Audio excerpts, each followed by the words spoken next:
السلام علیکم ورحمۃ اللہ وبرکاتہ۔ پیارے اسلامک بہن اور بھائیوں، لوگوں کے عیبوں سے اس طرح غافل ہو جاؤ جیسے سوتے وقت تم دنیا سے غافل ہو جاتے ہو۔ جب تمہاری مشکلات حد سے زیادہ بڑھنے لگے تو سمجھ لو کہ اللہ تمہیں بلند مقام دینے والا ہے۔ کسی کی تباہی پر خوش نہ ہو، کیا خبر کل زمانہ تمہارے ساتھ یہی برتاؤ کرے۔ اگر کوئی تم سے پوچھے بتاؤ زندگی کیا ہے، تو تم ہتھیلی پہ ذرا سی خاک رکھنا اور اسے اڑا دینا۔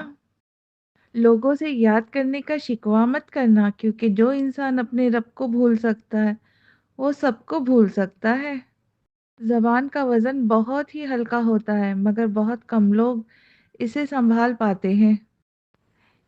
انسان کے جسم کا سب سے خوبصورت حصہ دل ہے، اگر یہی صاف نہ ہو تو چمکتا چہرہ کسی کام کا نہیں۔ دنیا میں وہی لوگ سر بلند رہتے ہیں جو تکبر کے تاج کو دور پھینک دیتے ہیں۔ بلندی کو اللہ پاک نے عاجزی اور انکساری میں رکھ دیا ہے اور لوگ اسے تکبر میں تلاش کرتے ہیں۔ انسان کے لیے دنیا کی نعمتوں میں سے نعمت اسلام ہی کافی ہے۔ مشغولیات میں سے صرف اللہ تعالیٰ کی اطاعت ہی کافی ہے۔ عبرت کے لیے روزمرہ کی اموات کا واقعہ ہونا ہی کافی ہے۔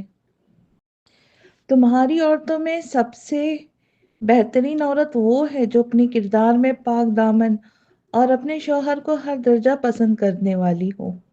جو چاہتا ہے کہ اپنے رب کو پہچانے، اسے چاہیے کہ پہلے اپنے نفس کو پہچانے۔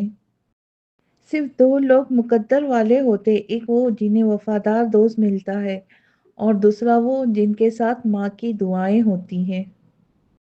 عقل مندوں کی زبان اس کے دل کے پیچھے اور بے وقوفوں کا دل اس کی زبان کے پیچھے ہے۔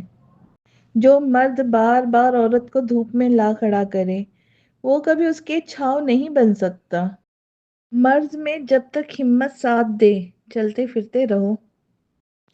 وہ ساتویں آسمان پر رہنے والا رب ہم زمین پہ بسنے والوں کا درد ہمارے ساتھ جینے والے انسانوں سے بہتر جانتا ہے۔ جو بہت اچھا لگے اس سے بہت کم ملا کرو، جو انتہا سے زیادہ اچھا لگے اس سے صرف دیکھا کرو، جو دل میں سما جائے اس سے صرف یاد کیا کرو، کیونکہ جو آپ کے جتنا قریب ہوتا ہے دنیا اس سے اتنا ہی دور کر دیتی ہے۔ آنسو کا ہر قطرہ دنیا کی ہر چیز سے زیادہ مہنگا ہے، لیکن کوئی اس کی قیمت اس وقت تک نہیں جان سکتا جب تک وہ اس کی آنکھ سے نہ نکلے۔ حضرت علی رضی اللہ تعالیٰ عنہ سے کسی نے پوچھا کہ آپ کی تلوار تو بہت تیز ہے مگر آپ کی سواری سست ہے، کیا ہی اچھا ہو کہ آپ کی سواری بھی تیز رکھ لے۔ حضرت علی رضی اللہ تعالیٰ عنہ نے فرمایا، تیز سواری کی ضرورت دو قسم کے لوگوں کو ہوتی ہے، ایک وہ جو میدان سے ڈر کر فرار ہونا چاہتے ہیں، دوسرا وہ جو بھاگتے ہوئے کا پیچھا کرتے ہیں۔ رزق کے پیچھے اپنا ایمان خراب مت کرو، کیونکہ رزق انسان کو ایسے تلاش کرتا ہے جیسے مرنے والے کو موت۔ حضرت علی رضی اللہ تعالیٰ عنہ کے پاس ایک یہودی آیا اور کہا، میں نے سنا ہے کہ آپ مسلمان جب عبادت کرتے ہو تو برے برے خیالات آتے ہیں، جبکہ ہم عبادت کرتے تو ہمیں نہیں آتے۔ حضرت علی رضی اللہ تعالیٰ نے جواب میں فرمایا، ایک گھر فقیر کا ہو اور ایک امیر کا تو چور کہاں جائے گا؟ یہودی نے کہا، امیر کے گھر میں جائے گا۔ حضرت علی رضی اللہ تعالیٰ عنہ نے فرمایا، تبھی تو شیطان ان کو ستاتا ہے جس کے دل میں اللہ ہو، جن کے دل میں اللہ نہیں ہوتا وہاں شیطان کا کیا کام؟ جس انسان کی جان نکل جائے وہ زندہ نہیں رہتا، اور جس انسان سے احساس نکل جائے پھر وہ انسان نہیں رہتا۔ مجھے اس شخص پر بہت تعجب ہوتا ہے جو روز دیکھتا ہے کہ اس کی سانسیں اور عمر کم ہو رہی ہے لیکن پھر بھی وہ موت کی تیاری نہیں کرتا۔ جو شخص اپنے آپ کو پسند کرتا ہے وہ دوسروں کو ناپسند ہو جاتا ہے۔ انسان کا سب سے بڑا دشمن اس کا دماغ ہوتا ہے جو پکڑ پکڑ کر لاتا ہے ان لمحات کو جو تکلیف دیتے ہیں۔ عزت عورت کو دیے جانے والے تحفوں میں سب سے اہم تحفہ ہوتا ہے، مگر اتنا قیمتی تحفہ دینا ہر مرد کے بس کی بات نہیں۔ جھگڑے اور بڑھاپے کو جتنا زیادہ محسوس کرو گے اتنا ہی لگتا جائے گا۔ حضرت علی رضی اللہ تعالیٰ عنہ مجلس میں بیٹھے یہ فرما رہے تھے کہ تقدیر اور نصیب میں بہت فرق ہے۔ کچھ چیزیں نصیب میں ہوتی ہیں اور کچھ چیز تقدیر میں۔ تو کسی نے پوچھا کہ یا علی، ہمیں کیسے معلوم ہوگا تقدیر اور نصیب میں کیا فرق ہوتا ہے؟ تب حضرت علی رضی اللہ تعالیٰ عنہ نے جواب دیا، تقدیر پر انسان کا اختیار نہیں ہوتا، جیسا تم اپنی ماں تبدیل نہیں کر سکتے، زندگی بھر تمہاری ماں وہیں رہیں گی۔ تم اپنے باپ تبدیل نہیں کر سکتے، تم اپنے پیدا ہونے کا وقت تبدیل نہیں کر سکیں گے۔ جس جس فیصلے میں انسان کا اختیار نہ ہو وہ تقدیر ہے، اور نصیب یہ ہے کہ قدم قدم پہ انسان کے سامنے صحیح اور غلط کے فرق واضح ہے۔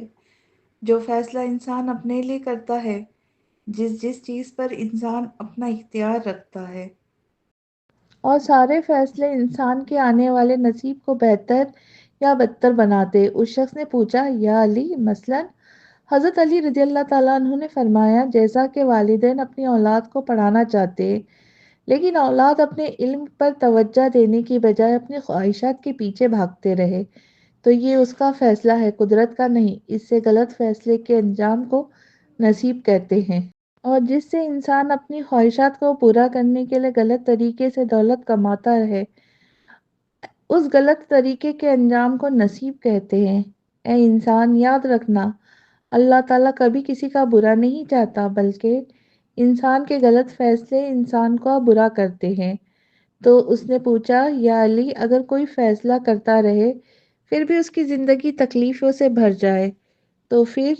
بس جب بات یہاں تک پہنچی تو حضرت علی مسکرانے لگے اور فرمایا، اے شخص، یاد رکھنا، اللہ تعالیٰ جس شخص کو زیادہ دینا چاہتا ہے اور نوازنا چاہتا ہے تو پہلے اس سے اس کی منزل کے قابل بناتا ہے، اور قابل بنانے کے لیے اس سے سکھانا درکار ہے۔ یاد رکھنا، اللہ تعالیٰ جسے سکھانا چاہتا ہے اسے نہ کسی مکتب بھیجتا ہے نہ کسی استاد کے پاس پڑھ کے اس سے تکلیفوں کا زیور پہناتا ہے، کیونکہ اس زمین پر انسان کو سکھانے کے لیے سب سے بہترین استاد تکلیف ہے۔